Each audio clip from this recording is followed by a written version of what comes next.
Hello and welcome to Walk the Walk. I'm Roy Kaunds. Today I'm at the Panmure Basin and I am really privileged to speak to one of the leaders of the Indian diaspora, Mr. Kanwaljit Singh Bakshi. Hello, Welcome Roy. to the show, Mr. Bakshi. It's a pleasure talking to you. You are the first Indian to represent in Parliament and you're also the first Sikh. It's a heavy legacy that you will carry right through history. How do you feel about it? I think that was a real privilege for me to enter Parliament on behalf of the Indians who have been in New Zealand since 1890. And it took a while before anybody entered Parliament as an Indian, an Indian born in India. And it was my privilege and honor. I feel that it is a long way we have come through, and hopefully very soon you will see that our next generation will be part of this political system, as well as they will be not only the member of Parliament, but they will be ministers and could be Prime Minister. Right. You have been a very prominent person in the Indian diaspora. I remember I came to New Zealand in 2006, and one of the first people that I heard of was you. I would see you in the papers, and I would see you, being in the news. And over the years, I have seen that you command a lot of respect in the Indian community. No one actually has anything bad to say about you. You know how we are. We always like to talk behind people's backs, but people have always been upfront. What is the secret for that? How have you been able to influence people and make friends? Roy, there are a couple of things that I belong to a political family, and I saw my father dealing with the people all my life. And as you know, in India, the politics is very different. You take part in agitations, you get arrested, you go to the jail for a long time. My father was one of those who was arrested on the very first night of emergency. Oh, okay. And he was in the jail for almost 17, 18 months. And initially 4 or 5 months, we didn't know where he was. So I've seen politics. I knew how my father operated. And that gave me a very good insight that try to be humble and I'm not trying to blow my trumpet, but you have asked me that it is the ground level. You need to stay over there. No, I have seen you in so many Indian diaspora association functions, and I have seen the respect that you command, and I've seen how people actually have genuine affection for you and they look up to you. And I'm sure that whenever anyone comes to your office, I don't think you turn them away, even if you can't do much for them. That's what my duty is as a member of Parliament representing the constituents. I need to help them. I can't say that I get 100% result, but some days you get real satisfaction. For example, a lady came to me who was overstayed for 29 years. Wow. And she tried every trick. Refugee status, humanitarian ground, family ground, everything she had tried, but could not succeed. But it so happened that she came to me. I did talk to the minister, and he gave him some hope, and ultimately she was cleared, and now she is a permanent resident. That is really a good That outcome. was the night I felt like that I have achieved something on behalf of my constituents. So tell us, you started talking to us about your childhood and background in India, where you are from a political family. So when you migrated to New Zealand, did you ever think that you would enter politics, or is it something which just happened? Politics was always in mind, but I never thought that I will be the member of Parliament. Because of the political background, I always wanted to participate and went to both the major parties, Labour and National, and found that National Party was closer to my heart, to my policies, what I believed in, and that's how I joined National Party.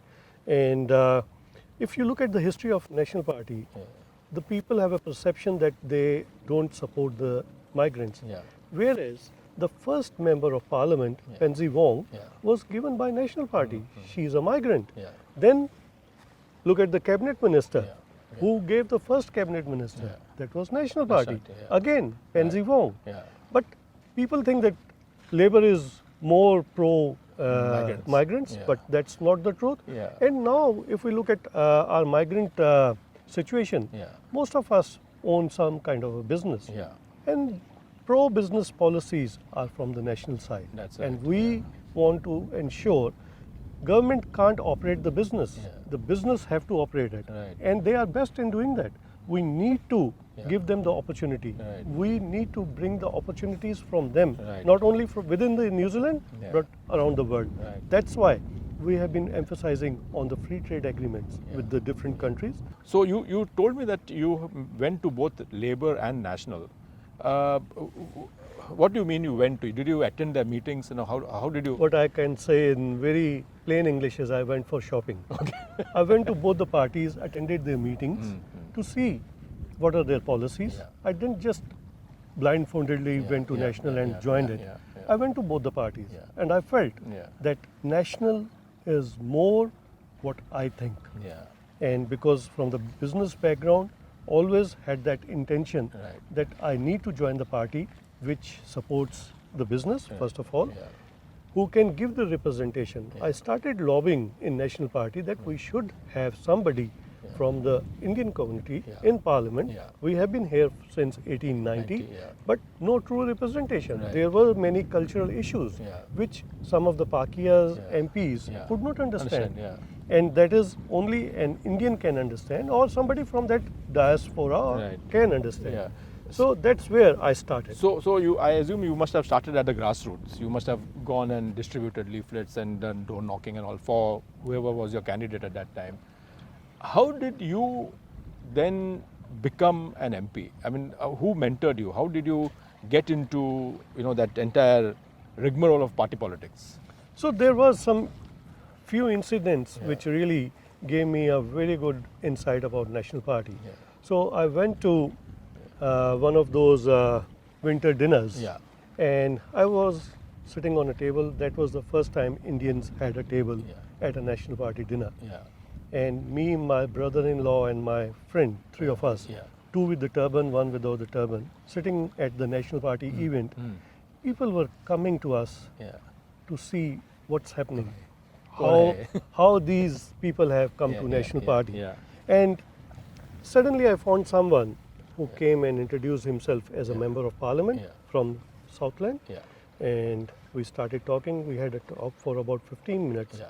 And about when the function started, Yeah. they called that leader of opposition will now deliver his speech. And we found that same person who was talking to us, Yeah. leader of opposition, we immediately compared with Indian Yeah. politician. Yeah. That he came to us, talked to us, and now he is Yeah. the person who is. So he was delivering. important. You did not know that he was an important person in Exactly, the room. because Okay. we were in the country just 3 months prior to that. I see. Never realized Yeah. that Bill English was talking to us. And then 3 months later, I was at the airport to see off my father-in-law. Yeah. And Bill was going to Australia. And he stopped, shook hand with me. Okay. And he asked me, how are you, Mr. Singh? Are you settling well? Yeah. He could not remember my name, but yeah. he knew that all Yeah, yeah. the Sikhs are Yeah, Singhs. Singh. So that was a shortcut for him. Yeah. And he said, how are you, Mr. Singh? Yeah. Good to see you. How you are settling, enjoying New Zealand, the hospitality of the Kiwis, yeah. and blah, blah, blah. Yeah. But he had a chat with me for 5 minutes. Yeah. And I felt like that people who were telling me that National is not right choice for me, Yeah. that is totally opposite Correct, or correct. contrary to Yeah, what yeah. I am feeling over there. Yeah. And that's how I joined the party and then started, as you said, went for the flyer distribution, Yeah. went for the meetings. I became the member of the executive of my Yeah, branch. yeah. So all those things. In 2008, what happened? How did you come on the list? So what is it that you did? So over the last say 5-6 years. Why I'm asking you this question is, a lot of youngsters take inspiration from you. So what is your message to them if they want to have a say? Maybe it may not be in Parliament, but even in local government. What should they do? So, as I said that I started lobbying in National Party. Yeah. 2005, I was asked if I want to become a candidate. Yeah. I said, no, it's too early for me. Yeah. People don't recognize me Yeah. within my community. Yeah. How I can talk about Yeah. others. Yeah. So it's too early. Yeah. In 2008, again, Yeah. I was given that opportunity Yeah. and I was asked that whether I want to become a candidate. Yeah. And obviously, party did their own homework. Yeah. They did talk to a lot of people Right. to check upon my credibility. Yeah, yeah. And they found that, yes, I could be a right You could candidate. deliver, yeah. And then Yeah. 2008, I put up my hand. Right. I said, yes, Yeah. I'm ready for it. Yeah. I have made my bases in the community. Yeah. And my intention was to be the bridge between the Indians and the National Party. That's right. There was a huge Yeah, gap. yeah. And for the generation to come, I would recommend join a political party in which you believe. That's right. Don't take an opportunity to join a party. Yeah. If you believe in the policy of whatever the party is, I'm not trying to just say National Party, Yeah, yeah. but I can tell you, National Party will look after the migrants. Yeah. We want more migrants to come in That's it. because they have helped us to grow this economy. Right. They bring a lot of talent in, Yeah. and that is what this country needs. That's right. One good thing about you is that you have always been seen as the Indian representative, regardless of whether the person is Hindu, Sikh, Buddhist, Muslim, no religion. You have been their representative. People don't look at you as a Sikh representative, and I think that's very commendable that you have been able to make that kind of engagement with the Indian diaspora. So moving on, so when you got on the list and the elections happened, and now this is your first day in Parliament, how did you feel? Talk us through that. That was amazing feeling that I am the first Indian. Yeah. Obviously, I'm practicing Sikh. Yeah. That was another thing. Yeah. So I feel like that the history was made on that day. Yeah. And since then, I promised myself that I should ensure that we have more and more Yeah. Indian representatives That's it. in Parliament. Yeah. And that's what's happening. Yeah. Even though I am from National Party, Yeah. even New Zealand First Yeah. saw that the Indians are very important part Yeah. of this diaspora That's it. and of Kiwi fabric, Yeah. and they got an Indian, even though they always do talk about anti-migrant things, yeah. but they had first Indian Yeah. in their caucus, That's it. Mahesh Bindra, Yeah. and that was a real proud moment Yeah, for me yeah. that even New Zealand First can see Yeah. that how important it is That's to it. have an Indian in the Yeah. caucus. One thing which I really commend you on is that you have always voted by conscience. Yeah. Right through. I mean, anyone who has followed New Zealand politics, especially followed your career, will know that you have often not gone with the majority. You have gone according to your conscience, and you have voted right through. So tell us about your values. What drives you to do that? So there are some MPs who will just follow the party whip. So that's a very good question, Roy. I have always believed that I should vote according to what my constituents want. Yeah. And overall, the Indian diaspora is very conservative Yeah. and believe that in reincarnation, we believe that there should be the things which our religion teaches Yeah. us. Yeah. And we don't think that some of the bills which have been passed, Yeah. they align with our Oh, culture, exactly. our religion. Right. So I have talked to the people. Yeah. It is not that just I have taken my own conscience Yeah. and made the decision, Yeah. but I went to the people, Yeah. talked to them, Yeah. had their feeling, how Yeah. they feel about it, and then it was mostly aligned with my belief, Yeah. and it made me make an easy choice Yeah. to vote for it. And I think that has been appreciated by the Indian diaspora, because whenever you have voted as per how the Indian diaspora feel, I think that makes you more popular. And I think that's a very good point even for any aspiring politicians to always work for your constituents. So Bakshiji, it was wonderful talking to you up to now, and the sun has now come up. So let's now move to some other location and we'll continue our discussion Sure, there. yeah. sure.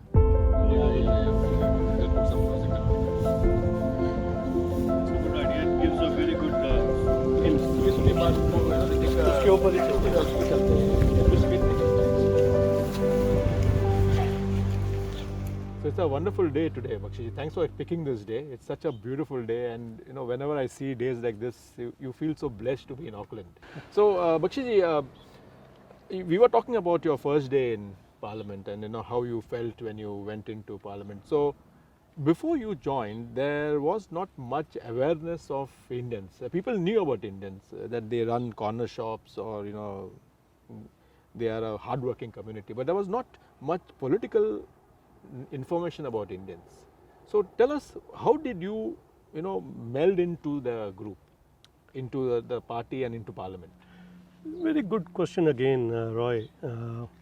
It was quite challenging because a lot of even my caucus members didn't realize that how big the Indian diaspora is and how much contribution India as a country is doing on the international front. And so what I did that within few months I organized, at that time Admiral Suresh Mehta was the High Commissioner.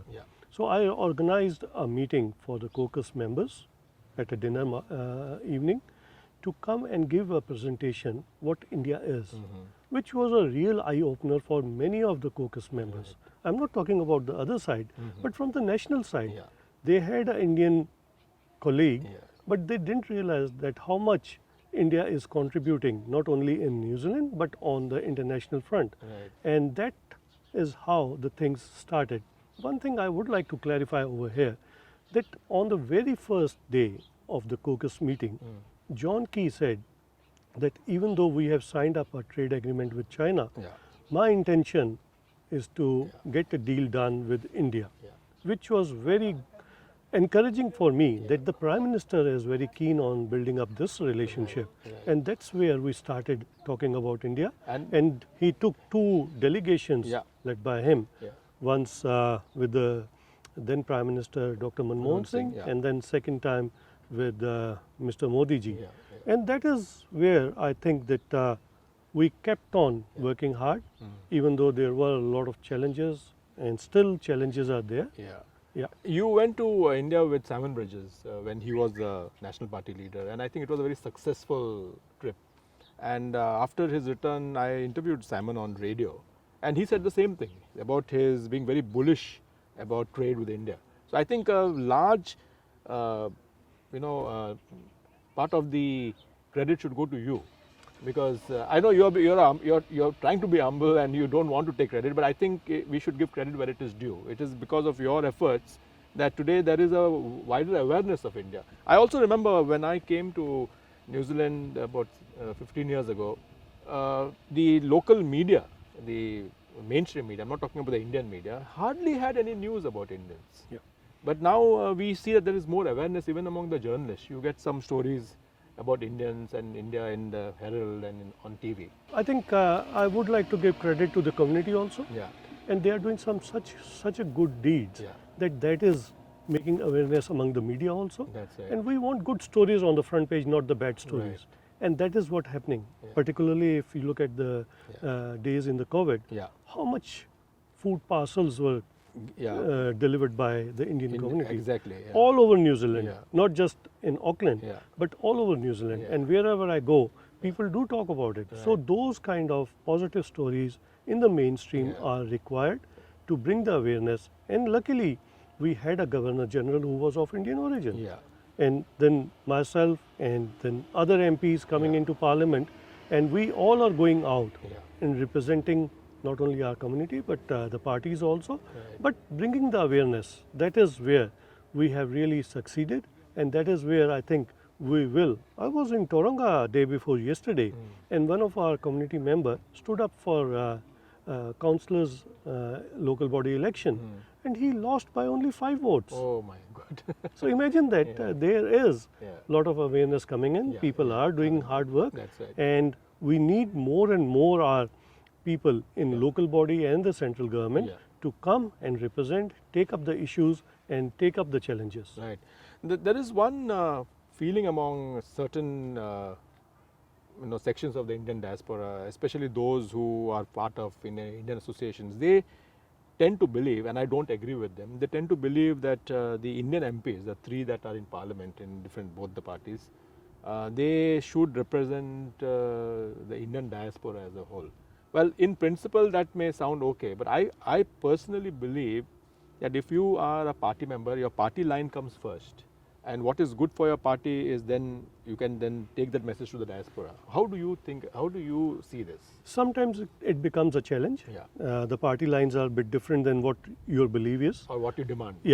And so that's where as I said that the bridge, I need to bring the party policies to the people, Right. make them understand how party is thinking, Yeah. or how the people are thinking. Yeah. I need to take it to my caucus. Right. That's what I have been doing. I'll give you example that, as I mentioned, that culturally there are some challenges. Yeah. So in first term, there was a big challenge that a lot of our priests in the Hindu mandirs, gurdwaras, and even the mosques, Yeah. they don't have formal qualification. Yeah. And the immigration did not understand because they were just dealing with the Christianity. Correct. They have got theology colleges Mhm. and where they get the formal qualification. Yeah, yeah. Whereas in our situation, Yeah. it is the family background, you That's learn right. on the job, Right. and that's where they lag behind. Exactly. So I made that presentation to the Minister Immigration. Yeah. He got an inquiry done, and that's how it was streamlined. Right. Ever since, it has been very smooth for our priest, whether Hindu temple or Yeah. Sikh Gurdwara, Yeah. they can easily come in. Right. And people don't realize that that's what happened behind the scenes. Exactly. Exactly. In fact, one of the first things which I learned when I came here was the Anzac Day. Often we talk about Anzac Day and of course the 100,000 Kiwis who lost their lives. But there at Gallipoli there were so many Indians and Yeah. Sikhs, Yeah. and even in Flanders and in Yeah. World War One. Yeah. And that part of history I think needs to be told here, that we are actually one from a long time. It is not that we are just come here and that we become one, but we actually have been seeing things in the in the same. Exactly. Right, yeah. Funny enough, you mentioned about the war at the Western Front, Yeah. and I was with my colleagues over there, Mm. and they saw so many Indian names Yes, written yeah. on the walls Yeah. who lost their lives Mm. during those days, Right. and that was an eye opener for them. Exactly. So this is how we have to keep telling our stories, Yeah. that how we have contributed. Yeah. If you go to the King Country and Taranaki area, Yeah. you find a lot of people who are from the older generation. Right. They appreciate the contribution the Indians made Right. to clean up that whole area, Right. which is now the most fertile area Yeah. of New Zealand. Exactly. So those things Yeah. are very important, and we need to keep repeating these, tell people who are not aware of it, Yeah. and make sure that we are part of this fabric, Yeah. a wider fabric. Exactly. And even if you go down to South Auckland and to Waikato, so many huge farms, 300-acre farms owned by Indians, owned by Sikhs. Yeah. And they've been here for decades. Exactly. And I think that is what a lot of people here don't know. So once they know about the contribution, I think that's when any prejudices, I think, disappear. Yeah. Let me ask you about the Kirpan bill. Yeah. Everyone in India knows about the 5 Ks of Sikhism, but if to the West, a Kirpan is like a knife. They don't understand the religious significance and the symbolism. So you tried to make a law, isn't it? Yeah. So tell us about it. So what happened that there were issues. Remember that during the Cricket World Cup, Yeah. some of the Sikhs were stopped Yeah. who were wearing the kirpan, Yeah. because as part of a baptized Sikhs ritual, Yeah. you have to wear a kirpan. Exactly. Yeah. And they were stopped to go into the stadium, and Yeah. that was a big thing Yeah. at that time. And we did a representation to the committee at that time, Yeah. the organizing committee. And then I did talk to, then Bill English was our Prime Minister, Yeah. and they said, okay, whenever we do the reforms on the criminal law, Yeah. we will make the changes. Yeah. And if we become the government after 2017, Yeah. it will be done immediately as soon as that Yeah. law is changed. Yeah. But unfortunately, Yeah. we could not make it, Because of So- Winston. thanks to him. And people Yeah. have to realize Yeah. this thing that Jacinda did not win the election. Yeah. It was Winston Peter. Yeah. So I have got that bill in the ballot. Yeah. If it was drawn, it Yeah. could have progressed in the parliament. That's it. But still, the standing, we have got this commitment whenever we form the government. And I went to Andrew Little also Yeah. to represent that you can Yeah. do this now, but it did not happen. Right. So I have got that private members bill. Yeah. And if we are able to form the government on 19th of September, Yeah. when the first chance we get to do the criminal act again, Yeah. visit it, Yeah. it will be part of it, Right. and that will be dealt. So I hope that you succeed in that. I hope because it's a very important thing for a large number of our Yeah. Sikh brothers in New Zealand. Well, Bakshi, talking about Vincent Peters, he seems to have his knife in your back. I was talking to him on a radio interview, and he mentioned you 3 or 4 times. I don't remember in what context it was, but he really had it for you. What is the history? There's no history, but the thing is that he knows that my popularity in my community, Yeah. and that's why he tries to target me. But that's within the parliament precinct, Yeah. and he knows that if he and people know that he do talk about migrants all the time and try to target them. Yeah. And I'm also a migrant, Right. so his target to me is nothing out of Yeah, context. yeah. It is always it will be there.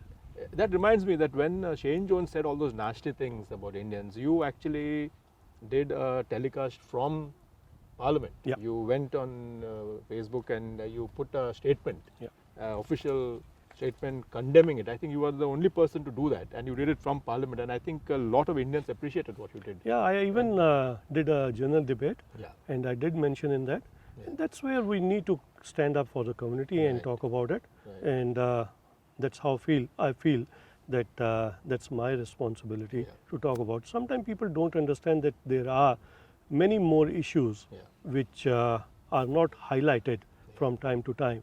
But I do represent Yeah. the Indians from many angles Right. and try to help them. Right. You have worked with some of the top leaders of the country. John Key, you worked with him for 2 terms, and then 3 terms. 3 terms. Sorry, yeah, and then Bill English. What was it like working with the 2 of them? I mean, they are stalwarts. I mean, they have done so many things for the country. I think both had their own big advantages, and particularly if we look at John Key, how he did during the GFC Yeah, Christchurch earthquake, yeah, and Bill was always there to support him. Yeah. It was a great teamwork. I remember that in 2008 when we formed the government, a lot of people said that Bill English is going to backstab John Key at some stage. Never happened. yeah. They were so much united, and we used to have a lot of fun in the caucus. I can't remember every incident, but they both were very funny to each other. Right, They used to try to pull legs of each other in a positive manner. right. This is how it went, this is how it went, well, you were not there, I was given all the importance, and blah, blah, blah. Those kind of things. Yeah. They had very good chemistry, and I think we were very fortunate as New Zealand to have both of them as the Prime Ministers. And one thing which I really admire about Bill English was that he had a great focus on the people, vulnerable people in particular, Yeah. and he wanted to provide them the best opportunity Right. so that they can progress. Right. And social development was his focus. Yeah. I remember once I was talking to him, and I said that, Bill, how come the South Auckland is not improving? He said, do you know one stat which I'm going to tell you now, that $20 billion we spent in Auckland. Out of that 20 billion, 12 billion is targeted to South Auckland. Wow. Okay. He That's said, quite a look, stat. Yeah. we are putting a lot of money in to help Yeah. the people Right. so that they can improve their lifestyle, Yeah. the children can get good education, Right. but it can't be one-way traffic. Right. It has to be from both the sides. sides, Look yeah. at the migrants. Yeah. We come to New Zealand or anywhere we go, our emphasis is our kids should at least have a graduation degree. That's right. That is the minimum ask. Right. But our kids are very smart. They go for post graduation, Yeah, yeah. they go for PhD, Right. and all those things. Yeah. You see that in today's time, Yeah. there are so many Indian kids Yeah. on very high profile jobs Exactly. Yeah. because they have got education. Right. So that was with John Key and Bill English. Now Judith Collins, who is the current leader, you have worked very closely with her in South Auckland, and in many ways, she's a bit of a mentor to you from South Auckland. What is it like working with Judith? I think Judith is a person Yeah. who really believes in the results, she is ready to take Yeah. the decisions. Yeah. And having that attitude, that person who can make the decisions can make the changes. Right. Look at, I should not be comparing it, Yeah. but what she did with the recent incident Yeah. after becoming Yeah. the leader, Yeah. she took it immediately Right, yeah. that this is how Yeah. we want, Yeah. I want. Yeah. And a clear message Yeah. to everyone Yeah. that you have to either behave Yeah. or move on. Right. I think the way she handled that, I spoke to her on radio recently, interviewed her on radio, and the way she handled the situation was absolutely, decisive. Yeah. And I think that's what people want. They want a decisive leader, not someone who vacillates. So, but Judith has got an image of being, should I use the word strict, because of that when she took, when the boy races, the issue, and then she crushed the car. So she got an image of, but in real life, I don't think she's like that. I've seen a few interviews, I've interacted with her a couple of times. She doesn't appear to be like that in real life. What is your experience? So in real life, I think she is very friendly, Yeah. and you feel like that talking to her and communicating, and she has always supported Yeah. all the three electorates in the south, That's which right. are very labor dominated. Yeah. But she has always supported us, and she is again coming to our function very soon, Right. and we are very privileged to have her. Yeah. And I think you will see the different kind of Judith Collins Yeah. if she becomes Yeah. Prime Minister Yeah. of New Zealand. I really can't understand this, and maybe you can enlighten us on this. People like Calvin Davis saying that they want to empty the prisons. They're saying that the incarceration is the highest in the world. I mean, I don't think the police are just taking people and throwing them into jail and filling up the jail. So, what is this thing about, trying to empty the prisons? I think- Where do you stand on that? I think there should be some kind of thinking about the victims also. Right. If you keep releasing people from the prison Yeah. who have committed a crime, Yeah. there is an impact on the victims also. Right. So we have to consider that this government is just thinking about the people in the prison, Yeah. and that is not how it is. No. We should have some sympathy for the victims. Yeah. We started that a levy Yeah. for anybody Yeah. who is convicted Yeah. have to pay some kind of $50 or Yeah. that piled up into millions of dollars, Right. which is helping the victims Yeah.